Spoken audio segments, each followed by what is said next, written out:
Hello learners, this side Puja and आप सबका स्वागत है आपके अपने classes that is Vigyan classes, जहाँ आप साइंस को बहुत ईजिली समझ सकते हैं। तो चलिए हम लोग क्लास 6 एनसीईआरटी साइंस की सीरीज़ को आगे बढ़ाते हैं एंड आज हम लोग स्टार्ट करने वाले हैं chapter 6 that is changes around us. आज हम लोग बदलाव के बारे में, चेंज के बारे में पढ़ने वाले हैं, परिवर्तन के बारे में जो हमारे आसपास होती है। और बहुत सारे चेंज तो हमारे बॉडी के अंदर भी होती रहती है जिसको हम लोग नोटिस नहीं करते हैं, बट वो बदलाव जो है वो होती हैं।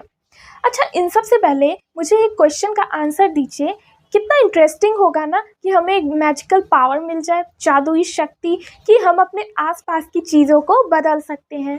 मुझे कमेंट करके बताइएगा, अगर आपको ऐसा कोई मैजिकल पावर मिल जाए तो कौन सी एक ऐसी चीज़ है जो आप बदलना चाहेंगे। तो चलिए रियलिटी पे आते हैं।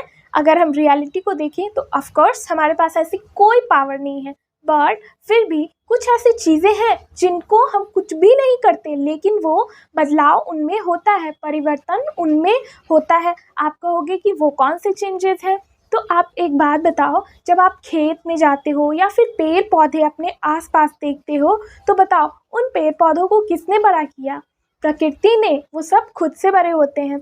कुछ ऐसे चेंजेस होते हैं जिनको हम खुद से करते हैं, जैसे आप अपने नाखून को, नेल्स को कट कर देते हो, फिर क्या होता है, वो नेल बढ़ जाते हैं, नाखून बढ़ जाते हैं। क्यों?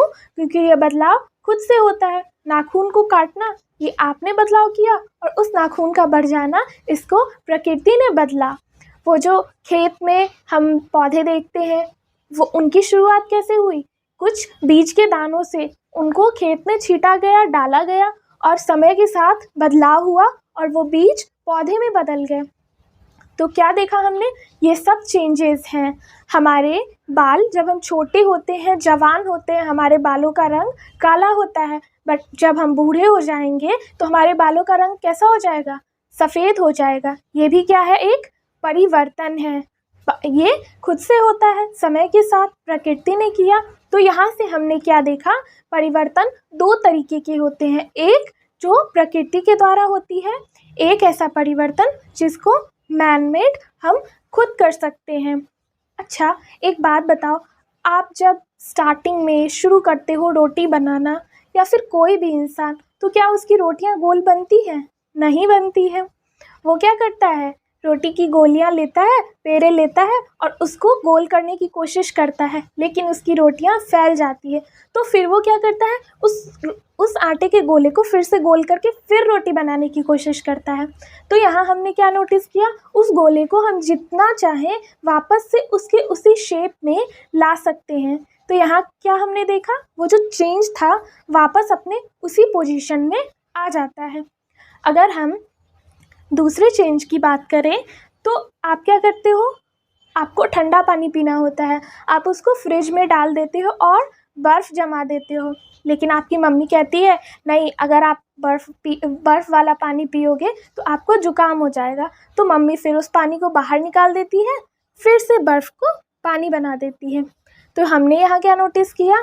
पानी को आपने बर्फ़ बनाया, फिर वापस मम्मी ने उसको बाहर रख दिया तो वो फिर से पानी बन गया। तो हमने यहाँ नोटिस किया आटे के भी केस में वो वापस से अपने उसी शेप में आ गया, बदलाव हो गया, और पानी भी बर्फ़ से वापस बदल गया। तो इस तरीके के चेंज जिसको हम वापस उसी पोजीशन में ला सकते हैं, उसको क्या हम लोग बोलते हैं? Reversible change. क्यों? क्योंकि यहाँ चीज़ें रिवर्स हो रही हैं, तो ऐसे चेंजेस को हम रिवर्सेबल चेंजेस बोलते हैं। The changes which can be brought back, जिसको वापस हम उसी पोजीशन में ला सकते हैं, ऐसे चेंजेस को हम क्या बोलते हैं? Reversible changes. अगर हम देखें तो मेल्टिंग इसका एग्जाम्पल होगा। बर्फ़ को आप पिघला दो तो वो क्या होगा? बर्फ़ पानी बन जाएगा। ये वापस पानी अपने उसी शेप में आया। बॉइलिंग को देखें, अगर आप पानी को उबाल दो तो क्या होगा? वो भाप बन जाएगा। आप उसको ढक दो, ठंडा होने के बाद वो भाप फिर से पानी बन जाएगा। फ्रीजिंग, इवापोरेशन और कंडेंसेशन, इसको हमने पिछले चैप्टर में देखा था। इवापोरेशन और कंडेंसेशन क्या थे? एक दूसरे के ऑपोजिट थे। यहाँ दोनों एक दूसरे के बैक हो रहे हैं, तो ये सारे चेंजेस कैसे हो गए? रिवर्सेबल, जिसको हम वापस उसी शेप में ला सकते हैं। अच्छा, इसका एक और एग्जांपल हम लोग देख लेते हैं। अगर मैं आपको एक गुब्बारा दूं और उसमें आप फुलाओ, हवा भरो उसमें, ठीक है, बट आप उसको बांधो मत, छोड़ दो, तो क्या होगा? वो गुब्बारा वापस उसी शेप में आ जाएगा। क्यों? क्योंकि यहाँ पे रिवर्सेबल चेंज हो रहा है, क्योंकि गुब्बारा वापस उसी शेप में आ जाएगा। तो आई होप आप रिवर्सेबल चेंज को अच्छे से समझ गए होंगे, जिसमें चीज़ें रिवर्स हो जाती हैं। अब हम दूसरे तरीके के चेंज को देखें, जिन चीज़ों को एक बार हमने बदल दिया तो वापस दोबारा उस शेप में नहीं ला सकते हैं। ऐसे चेंजेस को हम क्या बोलते हैं? इरिवर्सिबल चेंज, जो एक बार अपने असली तरीके से दूसरे चीज़ में बदल गया तो वापस वो उस शेप में नहीं आ सकता है। The changes which can not be brought back, वापस हम उसको उस शेप में नहीं ला सकते हैं। ऐसे चेंजेस को हम इरिवर्सिबल चेंजेस बोलेंगे। जैसे बर्निंग, आपको मैं कुछ पेपर के टुकड़े दूं और आप उसको जला दोगे तो वो क्या बन जाएगा? राख। उस राख से आप वापस पेपर तो नहीं बना सकते। तो बर्निंग क्या हो गया? ऐसा चेंज है जो चीज़ जलने के बाद वापस नहीं बदल सकती। कुक्ड फूड, आपकी मम्मी जो खाना बनाती है, चावल बनाती है, दाल बनाती है, क्या आप उसको बदल सकते हो? बिल्कुल नहीं। रस्टिंग ऑफ आयरन, आयरन में जब जंग लग जाती है तो क्या वो वापस उस अपने असली रूप में आ पाता है? नहीं। क्यों? क्योंकि ये इरिवर्सिबल चेंजेस हैं। एजिंग ऑफ मैन, हम लोग छोटे बच्चे थे, अब बड़े हुए, फिर बूढ़े होंगे, तो क्या बूढ़े होने के बाद हम बच्चे वापस से बन पाते हैं? नहीं। ये कैसा चेंज है? इरिवर्सिबल। तो आई होप यहाँ से आप रिवर्सेबल और इरिवर्सेबल चेंज को अच्छे से समझ गए होंगे। रिवर्सेबल चेंज वैसे चेंज जिसको वापस हम बदलाव कर सके, इरिवर्सेबल चेंज जिनमें हम कोई बदलाव नहीं कर सकते हैं। तो चलिए इसी के आधार पे हम कुछ एग्जाम्पल्स देख लेते हैं, जिससे हम इरिवर्सेबल और रिवर्सेबल चेंज को और अच्छे से समझ सकते हैं। तो यहाँ कुछ चेंजेस हैं और हम देखते हैं क्या हम उनको बदल सकते हैं या नहीं। सबसे पहला हमारा चेंज है raw egg to boiled egg. आपको अंडा दूं मैं, ठीक है, कच्चा अंडा, और उसको अगर आप बॉईल कर दोगे तो क्या वो बॉयल एग वापस से उबला हुआ अंडा कच्चे एग में बदल सकता है? रिवर्स हो सकता है? बिल्कुल नहीं। दूसरा चेंज अगर हम लोग देखें, आपने इडली खाया ही होगा, तो इडली का बैटर जब इडली बन जाता है तो वापस इडली बैटर में कन्वर्ट हो सकता है? नहीं। तो ये भी हमारा कैसा चेंज है? इरिवर्सिबल चेंज है। दूसरे चेंज को अगर हम देखें, wet cloth to dry cloth, आपका कपड़ा गीला है, उसको आप सुखा दो तो क्या वापस से वो कपड़ा गीला हो सकता है? बिल्कुल गीला हो सकता है। तो ये हमारा कैसा चेंज हो गया? ये हमारा रिवर्सिबल चेंज हो गया। नेक्स्ट चेंज को हम देखें, woollen yarn to knitted sweater. मम्मी स्वेटर बनाती है, ऊन के गोले से स्वेटर बनाती है, फिर अगर उनको डिज़ाइन नहीं पसंद आता है तो क्या करती है? उसको वापस से वो क्या करती है? उनका गोला बना देती है और नया डिज़ाइन बनाती है, स्वेटर बनाती है। तो ये कैसा चेंज है? Reversible change. नेक्स्ट चेंज हम देखें, ग्रेन टू इट्स फ्लोर, अनाज से क्या आटा बनाना, आटे को हम वापस से ग्रेन में बदल सकते हैं? बिल्कुल नहीं। तो ये हमारा कैसा चेंज हो गया? Irreversible change. Bud to flower, एक कली जो होती है जब वो फूल बन जाता है तो वापस से फूल को हम कली में बदल सकते हैं? बिल्कुल नहीं।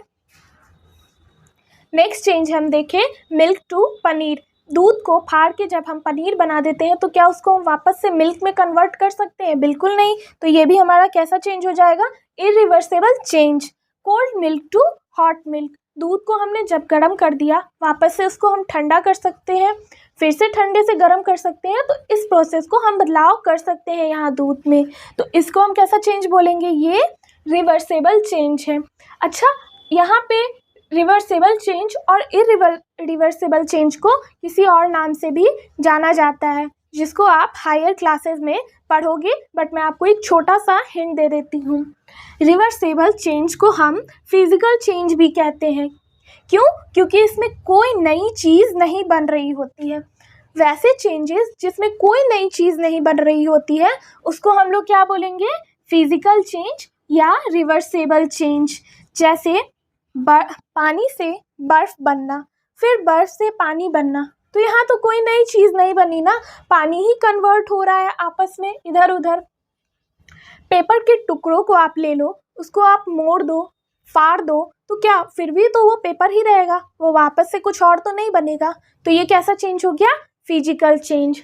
वहीं हम इरिवर्सिबल चेंज को देखें तो इसको हम लोग केमिकल चेंजेस बोलते हैं। केमिकल चेंजेस वैसे चेंजेस जिसमें नई चीज़ें बनती है, इसको हम लोग केमिकल चेंजेस कहते हैं।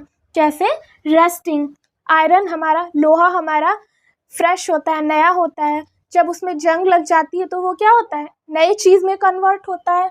बर्निंग, पेपर को या फिर किसी भी चीज़ को लकड़ी में आप आग लगाओ तो लकड़ी से वो क्या हुआ, फिर राख बनना, ऐश बनना, ये नई चीज़ है। वहाँ हमारा भले वो चीज़ यूज़ का हो ना हो बट वो नई चीज़ बनी है, इसलिए उसको हम लोग केमिकल चेंज कहेंगे। डाइजेशन, खाने का पचना, हम जो फूड खाते हैं वो क्या होता है, हमारी बॉडी में पचता है। ये कैसा चेंज हो गया, केमिकल चेंज या इरिवर्सिबल चेंज। पचे हुए फूड को, खाना को वापस तो हम यूज़ नहीं कर सकते हैं, तो ये कैसा चेंज हो गया, इरिवर्सिबल चेंज। तो ये काफ़ी छोटा सा चैप्टर था बट बहुत ही इंटरेस्टिंग था। क्यों, क्योंकि हम अपने आसपास की सराउंडिंग की चीज़ों के बारे में समझने वाले हैं। साइंस ऐसे ही इंटरेस्टिंग चीज़ों से भरी पड़ी है, जिसको आप ध्यान से समझो तो आपको बहुत मज़ा आएगा। तो ऐसे ही हंसते खेलते हमने चैप्टर 6 को कंप्लीट कर लिया। आई होप आपको ये चैप्टर काफ़ी अच्छे से समझ आया होगा और आप इरिवर्सिबल और रिवर्सिबल चेंजेस को समझ पाओगे। नेक्स्ट क्लासेस में, सीनियर क्लासेस में आप इसको और इलेबोरेटेड वे में समझोगे।